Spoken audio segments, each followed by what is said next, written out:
नमस्ते, मेरा नाम जिनेगो सर विजन वेरीफायर से तरुण मित्र मंडल की तरफ से यहाँ स्टेम सेल डोनेशन की जानकारी आपको देने को आया हूँ। तो हमारे साथ अभी है एक स्टेम सेल डोनर, तो प्लीज़ आप अपना इंट्रोडक्शन दीजिए। हाय ऑल, मेरा नाम मयूर दीपक शाह है। मैं स्टेम सेल डोनर हूँ। मेरा एज अभी 25 इयर्स है और काफ़ी यंग टाइम में मेरे को ये चांस मिला कि मैं स्टेम सेल डोनेशन कर सकूँ। तो यस, मैं करंटली एक वर्किंग हूँ, लाइक मैं सॉफ्टवेयर इंजीनियर में काम करता हूँ। Thank you. तो हमारे ऑडियंस को बताइए कि स्टेम सेल डोनेशन एक्चुअल में होता क्या है। बेसिकली स्टेम सेल्स डोनेशन मतलब अपने बोन मैरो में एक सेल्स प्रेजेंट रहते हैं जिनको स्टेम सेल्स बोला जाता है। काइंड ऑफ ये डोनेशन लाइक स्टेम सेल्स हमारे क्यों काम आते हैं, बेसिकली जो ब्लड कैंसर या थैलेसीमिया पेशेंट्स होते हैं उनका जो ये कैंसर का बीमारी है या जो थैलेसीमिया की बीमारी है वो पूरी तरीके से क्योर करने के लिए, लाइक पूरी तरीके से जड़ से मिटाने के लिए स्टेम सेल्स यूज होते हैं। और ये काइंड ऑफ बहुत रेयरली मिलते हैं, like 1 in a million match होता है।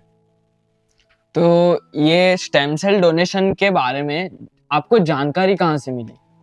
तो मेरे को स्टेम सेल्स डोनेशन के बारे में लाइक हम लोग टीएमएम की तरफ से ब्लड डोनेशन कैंप्स अरेंज करते हैं, तो वहाँ एक दिन एक स्टैंडी बैनर लगा हुआ था जहाँ लिखा था कि सेव कैंसर पेशेंट्स। और वहाँ पर स्टेम सेल्स के बारे में लाइक कुछ एक क्यूआर कोड और लिंक था जिस पे रजिस्ट्रेशन करना चाहिए।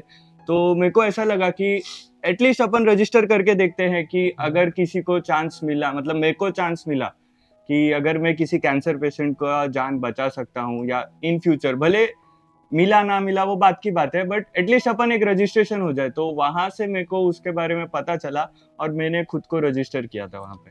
तो रजिस्टर होने के बाद आप स्टेम सेल डोनर के लिए सिलेक्ट कैसे हुए? सो रजिस्ट्रेशन के बाद लाइक उन लोग का एक प्रोसेस रहता है कि आफ्टर रजिस्ट्रेशन आपको वो लोग एक स्वैप किट कुरियर करते हैं। उसमें आपको आपका स्पिरिट सैंपल सबमिट करना रहता है। जैसे ही आप वो सबमिट करते हैं तो उन लोग के लैब टेस्ट वगैरह रन होते हैं सब वो स्पिरिट सैंपल पे। और आपका जो भी HLA टाइप रहता है वो लोग वो अपने डेटाबेस में स्टोर करते हैं और उन लोग का ये डेटाबेस पूरा वर्ल्ड वाइड मेंटेन होता है। Like all over the world से जो भी डोनर्स रजिस्टर होते हैं वो लोग एक ही डेटाबेस मेंटेन करते हैं।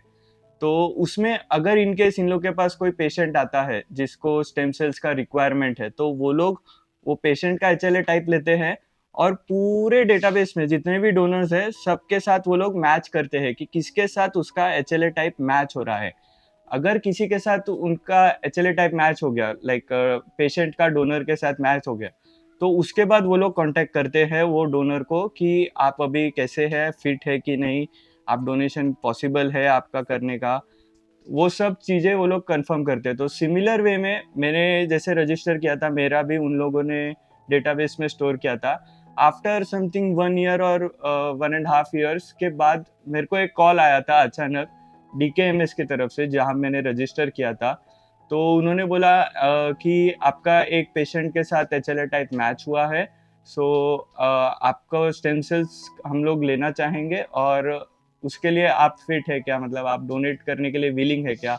वो भी आपको पूछते कि अगर आप विलिंग है नहीं है, आपको करना है नहीं करना है, वो पूरा कंसेंट आपके ऊपर रहता है। बट वो लोग आपको पूरा पूछते हैं कि आपको डोनेशन देना है कि नहीं। तो इसी तरीके से मेरा भी सिलेक्शन हुआ था और मेरे को उनकी तरफ से कॉल आया था। ओके, सो स्टेम सेल डोनेशन के वक्त कोई रिस्क इन्वॉल्व है थोड़ा? नहीं, अर्लियर प्रोसेस लाइक मैं बोलूँ तो आज से ऑलमोस्ट 10-20 ईयर्स पहले की बात है।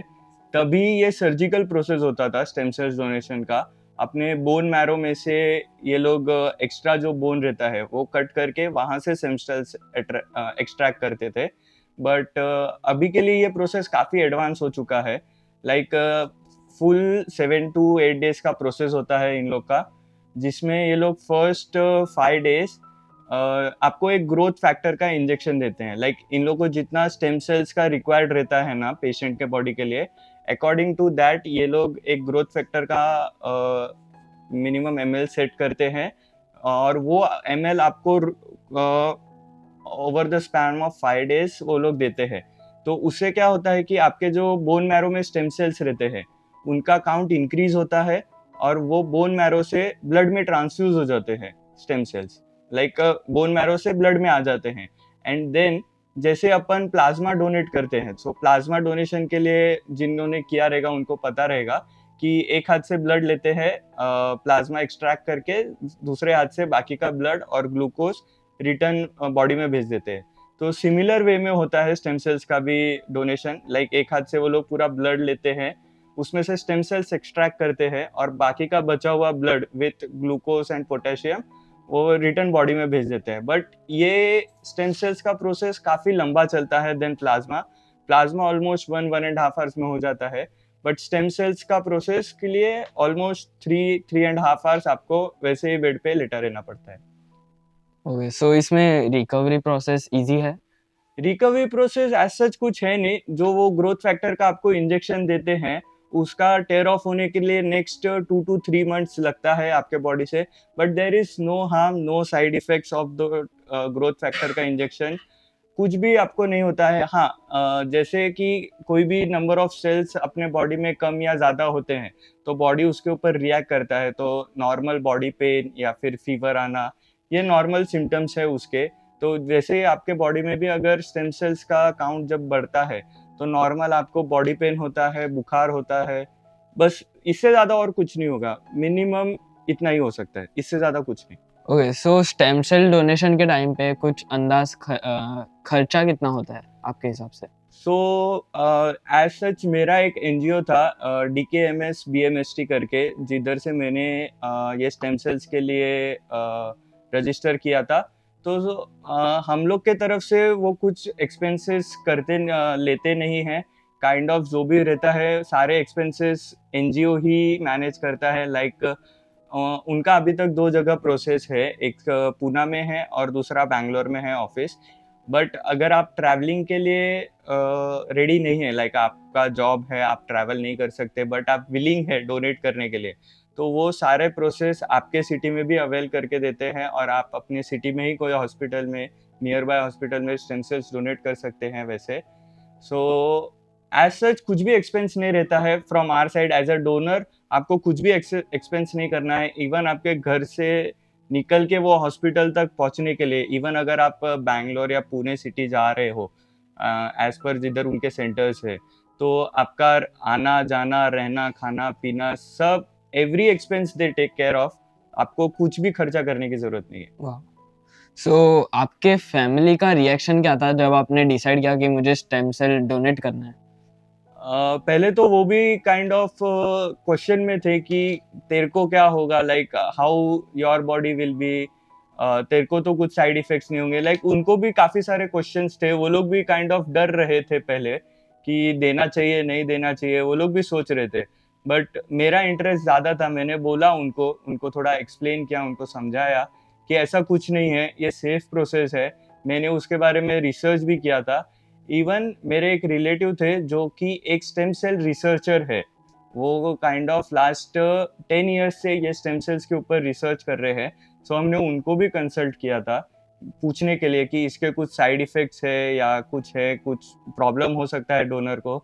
सो उनका भी कहना यही था कि ऐसा कुछ नहीं होता, डोनर को कोई हार्म नहीं रहता इसमें, जस्ट यही है कि एक पर्टिकुलर 2-3 महीने आफ्टर स्टेम सेल डोनेशन आपके बॉडी में स्टेम सेल्स के ग्रोथ ज़्यादा रहते हैं, बट उससे आपको कोई साइड इफेक्ट नहीं है, वो टाइम के साथ वेयर ऑफ हो जाते हैं बॉडी से। सो स्टेम सेल डोनेट करके किसी की जान बचा के आपको कैसा लग रहा है? अभी ये फीलिंग तो मैं एक्सप्रेस नहीं कर सकता, but yes it's a very good feeling, आप किसी की जान बचा रहे हो, स्पेसिफिकली आपके स्टेम सेल्स के थ्रू सामने वाला का लाइफ स्पैन बढ़ रहा है। वो जहाँ लाइक उसको इतना ट्रीटमेंट, अभी तक तो उसने जितना भी ट्रीटमेंट लिए रहेंगे वो तो ले ही रहा था, बट आगे के लिए उसको ट्रीटमेंट नहीं लेना पड़ेगा, वो काइंड ऑफ एक अच्छी प्योर जिंदगी जी पा रहा है, kind of like every normal human being वो ये लाइफ एक्सपीरियंस कर सकेगा। So kind of it's a very good feeling, मेरे को काफी अच्छा लगा कि मैंने किसी की जान बचाई, एटलीस्ट लाइक मेरे लाइफ स्पैन में मैं ऐसा कुछ कर सका, ये मेरे लिए बहुत प्राउड मोमेंट है। Very good. सो आप लोगों को स्टेम सेल डोनेशन के बारे में क्या संदेश देना चाहते हैं?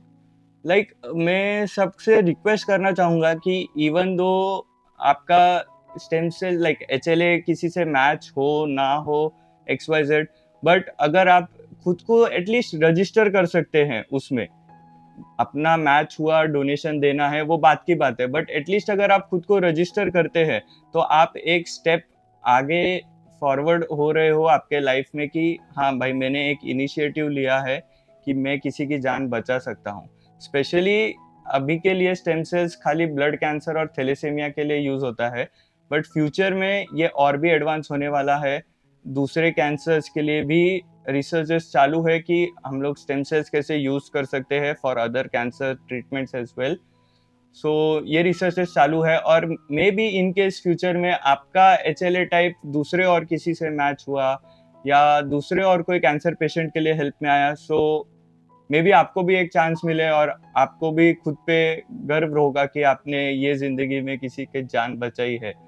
So it will be a great moment. मैं सबसे यही रिक्वेस्ट करना चाहूँगा कि आप एटलीस्ट रजिस्टर करिए खुद को, फिर जब भी आपका मैच हो जाएगा या फिर आपको कॉल आता है डोनेशन के लिए, एट दैट वेरी इंस्टेंस या एट दैट मोमेंट आपका जो भी कंडीशन रहेगा according to that you can decide, but yes at least register please, I will request all. Yes, बहुत बहुत शुक्रिया, आपने आपका कीमती समय निकाल के हमारे ऑडियंस को स्टेम सेल डोनेशन के बारे में बहुत बहुत सारा नॉलेज दिया। So much thank you. Thank you.